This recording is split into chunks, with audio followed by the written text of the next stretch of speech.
Hello friends, welcome back to Rama's hot plate. నేను మీ రమ. ఈరోజు recipe మినప సున్నుండలు. ఇవి ఆరోగ్యానికి చాలా మంచివి. రోజొక లడ్డు తినండి, ఆరోగ్యంగా ఉంటారు. లేట్ చేయకుండా ఈ మినప సున్నుండల యొక్క ప్రాసెస్ చూద్దాం. స్టవ్ మీద ఒక ప్యాన్ పెట్టుకొని స్టవ్ ఆన్ చేసుకోండి. ఇందులో ఒక కప్పు మినపగుళ్ళను వేసుకోండి. నేను పొట్టు మినపగుళ్ళను వేసుకుంటున్నాను. మీరు కావాలనుకుంటే పొట్టు లేనివి కూడా చేసుకోవచ్చు. ఈ పొట్టు ఉన్న మినపగుళ్ళు అయితే బలం చాలా, అందుకని నేను పొట్టు ఉన్న మినపగుళ్ళని తీసుకున్నాను. వీటిని లో ఫ్లేమ్లో ఒక 10 నిమిషాల వరకు కూడా బాగా వేయించుకోండి. ఇవి వేయించేటప్పుడు మంచి స్మెల్ వస్తుంది.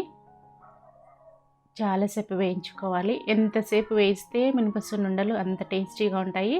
కలర్ కూడా చేంజ్ అయిపోయి వేగిపోయాయి కదా. ఒక ప్లేట్లోకి తీసుకొని చల్లారబెట్టుకోండి.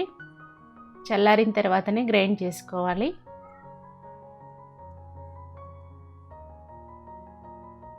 మినపగుళ్ళు చల్లారేంత వరకు పక్కన పెట్టేసుకోండి.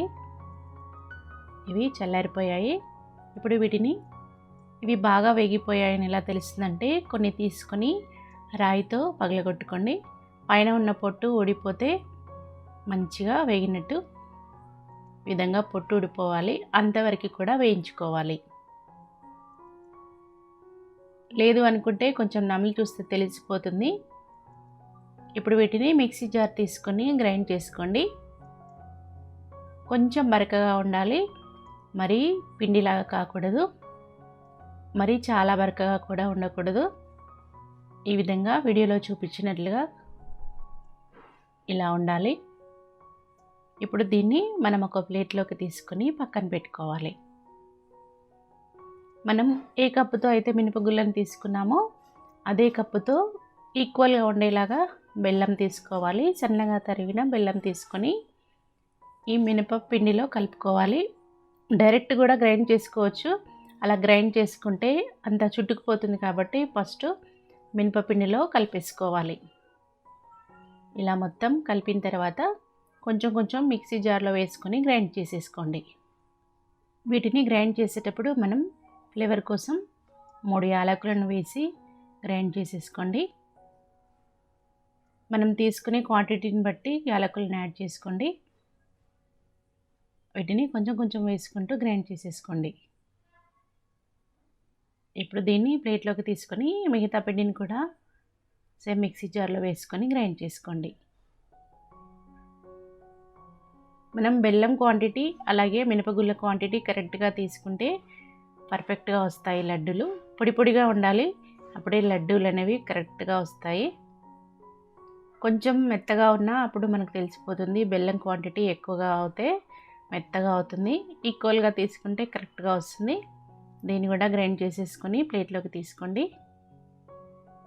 చూడండి, ఈ విధంగా వీడియోలో చూపించినట్లుగా పొడి పొడిగా ఉండాలి. ఇప్పుడు ఇందులో మనం కొంచెం గోరువెచ్చగా ఉన్న నెయ్యిని యాడ్ చేసుకుంటూ లడ్డూలాగా చేసుకోవాలి. 1 కప్పు బెల్లం, 1 కప్పు మినపగుళ్ళకి 1/2 కప్పు నెయ్యి అయితే కరెక్ట్గా సరిపోతుంది. కొంచెం కొంచెం వేసుకుంటూ లడ్డూలాగా చుట్టేసుకోండి. మీకు ఎంత సైజు కావాలంటే అంత సైజులో రౌండ్గా సున్నుండలను చేసుకోండి.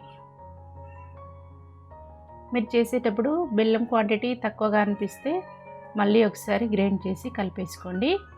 ఈ విధంగా ఈక్వల్గా తీసుకుంటే కరెక్ట్గా వస్తాయి. నెయ్యిని కొంచెం కొంచెం వేసుకుంటూ లడ్డూలాగా చేసేసుకోండి. ఈ విధంగా రౌండ్గా చేసి పెట్టుకోండి, పర్ఫెక్ట్గా వస్తాయి. మినప సున్నుండలు ఆరోగ్యానికి చాలా మంచివి. బెల్లంలో ఐరన్ ఉంటుంది. అలాగే మినపగుళ్ళు, పొట్టు మినపగుళ్ళు ఇంకా హెల్త్కి చాలా మంచివి. రోజొకటి తింటే ఆరోగ్యానికి చాలా మంచివి కాబట్టి మినప సున్నుండలు పొట్టు లేనివి కూడా చేసుకోవచ్చు. పొట్టునవి అయితే ఇంకా మంచివి కాబట్టి ఈ విధంగా పొట్టిన వాటితో చేసుకోండి.